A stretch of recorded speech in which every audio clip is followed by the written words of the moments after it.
ज़िंदगी में ना हमेशा आप ही डिसाइड नहीं करते हैं कि आप क्या करेंगे और आप कैसे बनेंगे। ज़िंदगी में एनवायरनमेंट का भी बहुत बड़ा रोल होता है। ज़्यादातर हम लोगों को नहीं मालूम होता है कि एनवायरनमेंट का हमारे ऊपर क्या असर पड़ रहा है। और अगर आप जानना चाहते हैं तो आप थोड़ी देर के लिए सोचिए कि आपके दोस्त कौन हैं और आप किनसे इंटरैक्ट करते हैं, किनसे बातें करते हैं, कहाँ आप जाते हैं, कहाँ आप मिलते हैं। मैं नहीं कह रहा हूँ कि आप कैसा सोचते हैं, लेकिन जो बाहर का जो इन्फ्लुएंस आपके ऊपर होता है, वो बहुत इम्पोर्टेंट है। जो भी आपका डेली इनपुट्स है, जो हर रोज़ आपके माइंड को फ़ीड करता है, वही तो है आपका एनवायरनमेंट, वही तो है environmental influence on you and me and us and on everyone. तो आप समझिए कि किसी भी इंसान की शख्सियत के ऊपर, किसी भी इंसान की पर्सनैलिटी के ऊपर एनवायरनमेंट का बहुत बड़ा हाथ होता है।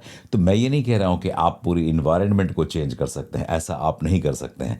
लेकिन इस बात का अवेयर होना कि एनवायरनमेंट का असर होता है, ये बहुत बड़ी चीज़ है, बिकॉज़ तब आपको मालूम होगा कि आपको क्या नहीं करना है और क्या करना है। इसको कहते हैं एनवायरनमेंटल कंडीशनिंग। जो एनवायरनमेंट है वो आपकी पर्सनैलिटी को कंडीशन करता है। फॉरेस्ट के अंदर जो ट्रीज़ हैं, जो बुशेज़ हैं, वो जो ग्रो करते हैं ना, वो एनवायरनमेंट के हिसाब से ग्रो करते हैं। जैसा एनवायरनमेंट वैसा वो ग्रो कर जाते हैं।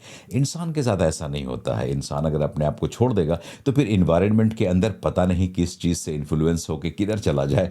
तो ऐसा नहीं होता है। हम हमेशा हम डिसाइड करते हैं कि मेरा पर्पस क्या है, मेरा गोल क्या है और मेरी ज़िंदगी का मकसद क्या है, और हम एनवायरनमेंट को सपोर्ट सिस्टम बना के ज़िंदगी में आगे बढ़ते हैं। और इस चीज़ को कहते हैं इंटेंशनल एसोसिएशन। सो मैंने आज 2 टर्म इस्तेमाल करे हैं। एक तो एनवायरनमेंटल कंडीशनिंग और दूसरा मैं जो इस्तेमाल कर रहा हूँ वो है इंटेंशनल एसोसिएशन। हमारे हर पॉडकास्ट में मैं 2 से 3 कॉर्पोरेट जार्गन्स या ग्लोबली एक्सेप्टेड वोकेबलरी फ्रेजेस में यूज़ करता हूँ।